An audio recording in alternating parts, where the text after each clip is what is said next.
कुछ ऋषि मुनियों ने बहुत तपस्या के बाद उन्हें एक महान शक्ति प्राप्त होता है जो भिन्न भिन्न अस्त्र के रूप में उन सबके पास था। लेकिन उन लोगों की इसके साथ एक और भी शक्तिशाली अस्त्र प्राप्त होता है जो था इनमें से सबसे ताकतवर, इन सारी अस्त्र की देवता ब्रह्मास्त्र। लेकिन किसी घटना के कारण ब्रह्मास्त्र के 3 टुकड़े हो जाता है जो कि उनके अलग अलग रक्षक के पास 3 टुकड़े रख दिया जाता है। लेकिन आप कोई उन टुकड़ों को वापस बना चाहता है ताकि उसे जोड़ के फिर से ब्रह्मास्त्र बना सके। लेकिन एक बार अगर ब्रह्मास्त्र बन गया तो धरती का पूरा विनाश हो जाएगा। अब क्या वो ब्रह्मास्त्र जुड़ने में सफल होगा? और अगर ऐसा हो गया तो दुनिया को कौन बचाएगा? ये सब कुछ हम आज की कहानी में देखने वाले हैं। तो कहानी को एंड तक देखते रहिए और इसका क्लाइमैक्स तो आप बिल्कुल मिस मत कीजिए क्योंकि इसकी क्लाइमैक्स में ही इसके अगले पार्ट का हिंट है। लेकिन उससे पहले अगर आपको हमारा काम पसंद आता है तो एक लाइक और सब्सक्राइब जरूर कर दीजिए। तो मूवी का शुरुआत होता है अमिताभ जी का एक नरेशन के साथ, जहाँ वो ऋषि मुनियों ने कैसे अस्त्रों को प्राप्त किया और उन्हें कौन से अस्त्र मिली, इन सब के बारे में बता रहे थे। जहाँ वो बताते हैं सभी अस्त्रों के साथ साथ उन्हें ब्रह्मास्त्र भी प्राप्त हुआ।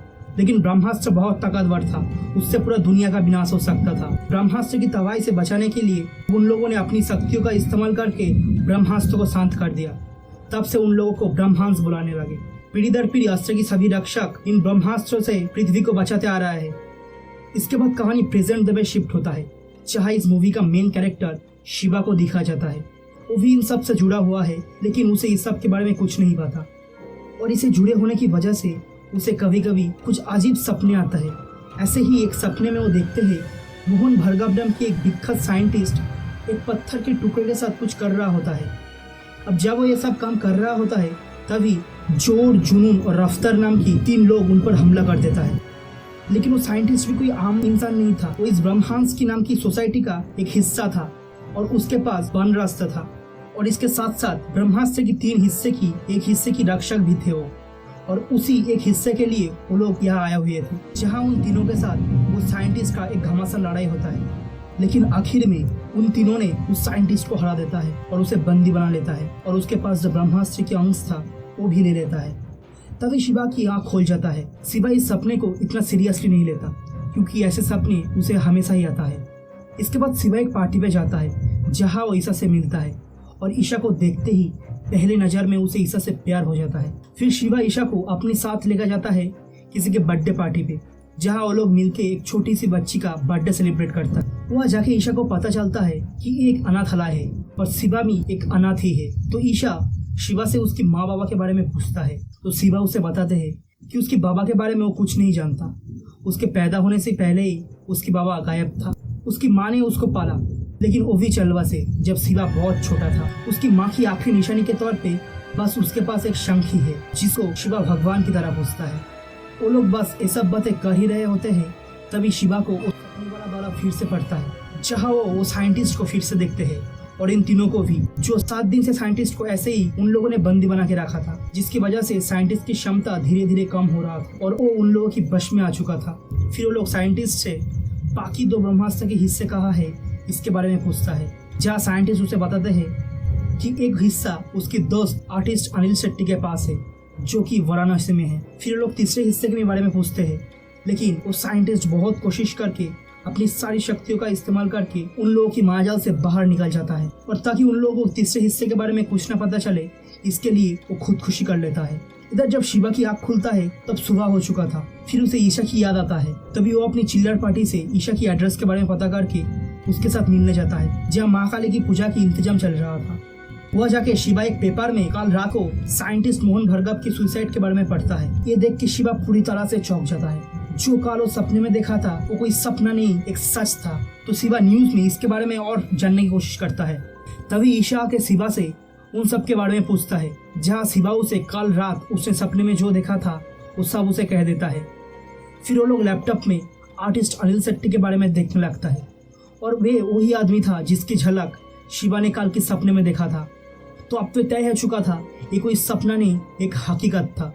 अब ये सब देख के शिवा वाराणसी जाने को तय करता है। ईशा भी उसके साथ जाना चाहता था लेकिन शिवा मना कर देता है। तो ईशा उसे कहता है कि अगर भगवान उससे उसे मिलाया है तो कोई ना कोई रीज़न तो होगा, शायद इस जर्नी में उसे मदद कर सकता है। फिर वो लोग वाराणसी पहुँचते हैं अनिल शेट्टी को ढूंढते हुए। जहाँ शिवा के साथ एक अजब सी चीज होता है। कुछ आग शिवा के हाथ को पकड़ लेता है, लेकिन उससे शिवा को कुछ नहीं होता। तो ईशा इस सब के बारे में शिवा से पूछता है, जहाँ शिवा उसे बताते हैं कि वो आग से जलता नहीं। कुछ अजब ही रिश्ता है उसके और आग के साथ। एक बार उसके घर में भी ऐसी ही आग लगी थी, सब कुछ जल गया था। उस आग में उसकी माँ भी जल गई थी, लेकिन उसे कुछ नहीं हुआ। अब इस सब के बीच शिवा को जुनून और उसकी दो साथी दिख जाता है, तो आर्टिस्ट को जल्दी से ढूंढने लगता है। बहुत ढूंढने के बाद आर्टिस्ट उसे मिल जाता है। फिर शिवा आर्टिस्ट को सब के बारे में बोलने ही वाले थे, तभी वो राफ्तार आ जाता है। लेकिन ईशा जाकर राफ्तार की ध्यान बढ़ाते हैं और इधर शिवा आर्टिस्ट को लेकर छुप जाता है। फिर ईशा राफ्तार को चकमा देने के बाद शिवा को फोन करके आर्टिस्ट को लाने के लिए कहता है, लेकिन ईशा की सब बातें राफ्तार सुन लेता है, तो ईशा को मारने के लिए जाता है। लेकिन तभी पीछे से शिवा उस पर हमला कर देता है। लेकिन राफ्तार के पास वो साइंटिस्ट का बना अस्त्र था और इसलिए उसके पास बहुत शक्ति आ गया था। वो बस शिवा को मारने ही वाले थे, तभी आर्टिस्ट आके शिवा को बचा लेता है। अब वो आर्टिस्ट भी कोई आम इंसान नहीं था, उसके पास भी एक अस्त्र था जो था नंदी अस्त्र। इसके बाद आर्टिस्ट और रफ्तार के बीच एक लड़ाई होता है, लेकिन इसके बीच जुनून और जोर भी वह आ जाता है। इधर लड़ाई के दौरान आर्टिस्ट को एक गोली लग जाता है और इसी हालत में वो उन तीनों से नहीं लड़ सकता, तो इसीलिए वो शिवा और ईशा को लेकर वहाँ से भाग जाता है। शिवा उसे लेकर हॉस्पिटल जाना चाहता था, लेकिन वो आर्टिस्ट अपने नंदी अस्त्र से ही अपना घाव भर लेता है और उसे आश्रम के ठिकाना कह देता है जो हिमालय पे था। आर्टिस्ट शिवा को वह जाने के लिए कहता है। वह जाते हुए रास्ते में शिवा को फिर से उस सपना वाला दौरा पड़ता है, जहाँ वो देखता है वो लोग जहाँ खड़े हैं उससे कुछ दूर ही एक ट्रक में जुनून और जोर है। तो आर्टिस्ट उसके पास जब ब्रह्मास्त्र के हिस्सा था, वो शिवा को देके उसे आश्रम ले जाने के लिए कहता है गुरुजी के पास, और खुद वह रुक जाता है जोर और जुनून को रोकने के लिए। वो उन लोगों को रोकने के लिए अपनी नंदी अस्त्र का इस्तेमाल करता है और एक रनिंग लोडेड आती हुई ट्रक को रोक देता है। लेकिन जब वो रोक रहा था तभी जोर उसे गोली मार देता है। आर्टिस्ट बस मारने ही वाले थे, लेकिन फिर भी वो अपनी पूरी शक्तियों का इस्तेमाल करके उस ट्रक को खाई में फेंक देता है। लेकिन जुनून और जोर कवच अस्त्र की सहारे इस सब से बच जाता है। उधर शिवा की गाड़ी के ऊपर भी रफ्तार हमला कर देता है। शिवा जैसे तैसे उसके साथ बहुत लड़के उसे खाई में फेंक देता है और वो लोग सही सलामत पहुंच जाता है आश्रम पे, जहाँ वो दोनों एक दूसरे को प्यार का इजहार करता है। लेकिन हम देखते हैं रफ्तार अभी मरा नहीं था, वो ईशा को बस मार नहीं जाता है। कोई पता नहीं कहाँ से शिवा को कुछ शक्ति आ जाता है, वो उन शक्तियों से रफ्तार को जला के मार देता है। अब ये सब आश्रम की गेट में ही हो रहा था, जो कि आश्रम की गुरुजी सब देख रहे थे। अगले सुबह जब शिवा नींद से उठता है तो देखता है आश्रम में बहुत सारे लोग आए हुए थे। ये सभी लोग ब्रह्मांस के मेंबर थे, जिन्हें गुरुजी अब तक जो कुछ हुई है वो सारी घटना खुल के कहती है। फिर शिवा हुआ कि कुछ शिष्य से मिलता है जो लोग वो अस्त्र विद्या सीख रहे थे, और उन लोगों के पास भी एक एक तरह की अस्त्र था।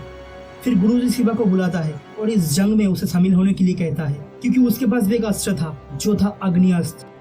लेकिन शिवा इन सब में पढ़ना नहीं चाहता था, वो मानना ही नहीं चाहता था कि उसका अंदर कोई अस्त्र है, और पूरी जिंदगी अकेले रहने के बाद उसे अब उसका प्यार मिला है, तो वो इन सब में पढ़ के उस प्यार को खोना नहीं चाहता। फिर वो वहाँ से जाने लगता है, लेकिन तभी पीछे से गुरुजी उसे कहता है कि अगर आज तुम यहाँ से चले गए तो तुम अपने माँ बाबा के बारे में कुछ नहीं जान सकोगे। अब क्योंकि उसकी माँ बाबा भी ब्रह्मांस की एक हिस्सा था और उनके पास भी शस्त्र की शक्तियाँ थी जिनके बारे में सिर्फ गुरुजी को ही पता था, तो शिवा को मजबूरन अपनी माँ बाबा के बारे में जानने के लिए वो रहना पड़ता है और ईशा और बाकी लोग वो से चला जाता है। उसके बाद आश्रम में शिवा की ट्रेनिंग शुरू हो जाता है, जहाँ शिवा बहुत कोशिश करने के बावजूद वो अपने अस्त्र का सही से इस्तेमाल नहीं कर पाता। और उधर हम देखते हैं जुनून कुछ आम लोगों को अपने वश में कर रहा होता है।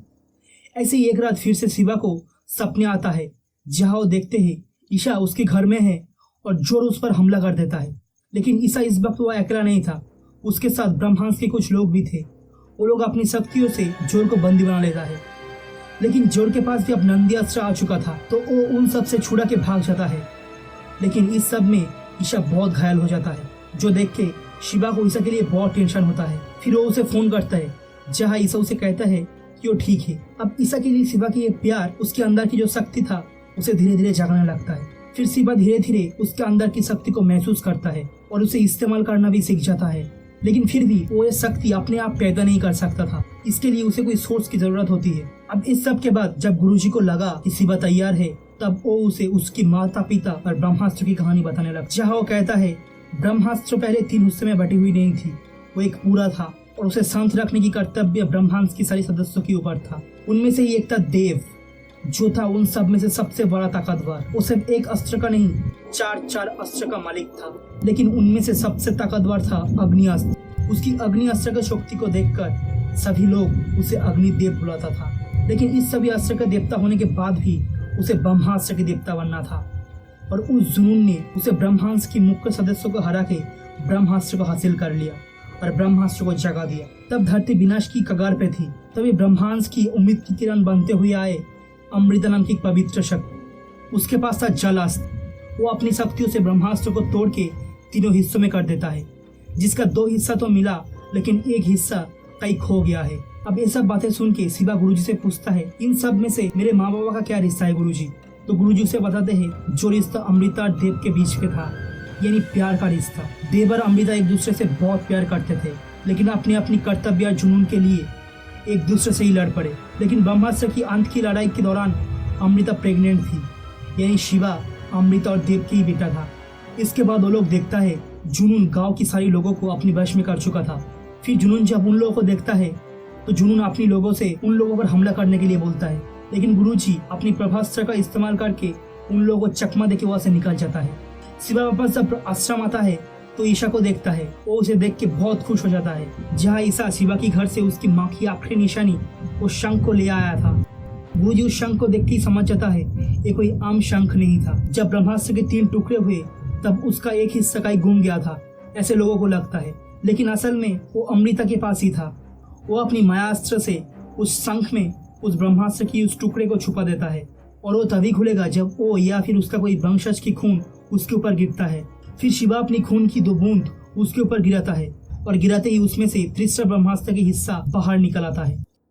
इस सब के बीच जुनून अपने लोगों के साथ आश्रम में हमला कर देता है और सबको बंदी बना लेता है, जहाँ जुनून को ब्रह्मास्त्र के 2 हिस्से मिल जाता है। फिर शिवा उन लोगों से लड़ने के लिए एक प्लान बनाते हैं। वो छुपके से अपनी शक्तियों से सबको आजाद कर देता है और उसके पास जो ब्रह्मास्त्र था उसे लेकर वो जुनून के पास चला जाता है। फिर वो उसके पास जो ब्रह्मास्त्र की हिस्सा था उससे सबका धन बढ़ाता है और अपनी अग्नि से सबको मारने लगता है। तभी उस आश्रम के जो शिष्य थे वो भी अपने अस्त्र के साथ उन लोगों को मारने लगता है। तभी जुनून अपनी शक्ति से वह बारिश करवा देता है, जिससे शिवा की अग्नि बुझ जाता है। लेकिन इस सब के बीच जुनून को वो आखिरी ब्रह्मास्त्र की हिस्सा भी मिल गया था। वो उसे लेकर ब्रह्मास्त्र को पूरा करने ही वाला था कि ईशा जाके ब्रह्मास्त्र की बाकी 2 अंश को ले लेता है। लेकिन जुनून की शक्ति के आगे ईशा क्या कर सकता था? जुनून वो दोनों हिस्से को बस लेने ही जा रहे थे, तभी आश्रम के शिष्यों ने अपनी अस्त्रों की ताकत से ईशा को बचा लेता है और जुनून को एक खाई में फेंक देता है। सबको लगा वो लोग जीत चुके थे, सभी विपद टल चुका था, लेकिन जुनून अभी तक मरी नहीं थी। वो पीछे से आके तेंजू को मार देता है और ब्रह्मास्त्र की सारे हिस्से उसके हाथ लग जाता है। फिर वो सारे हिस्से को जूट देता है और ब्रह्मास्त्र को जगा देता है। ब्रह्मास्त्र को जगाते ही उसकी एनर्जी चारों ओर फैलने लगता है। सबको लगा पृथ्वी अब खत्म होने वाला है, लेकिन तभी शिवा के अंदर से अग्निअस्त्र एक विराट रूप लेता है। उसकी अग्निअस्त्र ब्रह्मास्त्र की एनर्जी को भी काबू कर देता है, जो देख के सभी हैरान था। और ऐसे ही शिवा ने पृथ्वी को तबाह होने से बचा लिया और ब्रह्मास्त्र को भी शांत कर दिया। लेकिन ये लड़ाई अभी खत्म नहीं हुई थी, क्योंकि ब्रह्मास्त्र तो शांत हो चुका था, लेकिन ब्रह्मास्त्र के जुड़ने से देव अपनी कैद से आजाद हो चुका था। अब देव क्या करने वाला है ये तो ब्रह्मास्त्र के चैप्टर 2 में ही हम देखने वाले हैं। और इसी सस्पेंस के साथ ये मूवी हमें छोड़ के जाता है। तो आपको कैसा लगा ये मूवी? और पार्ट 2 में आप देव के कैरेक्टर में कौन सी एक्टर को देखना चाहते हैं मुझे कमेंट में ज़रूर बताइए। और अगर आपको हमारा काम पसंद आता है तो एक लाइक करके सब्सक्राइब भी ज़रूर कर दीजिए, जिससे इस छोटे चैनल को बहुत मदद मिल सकेगी।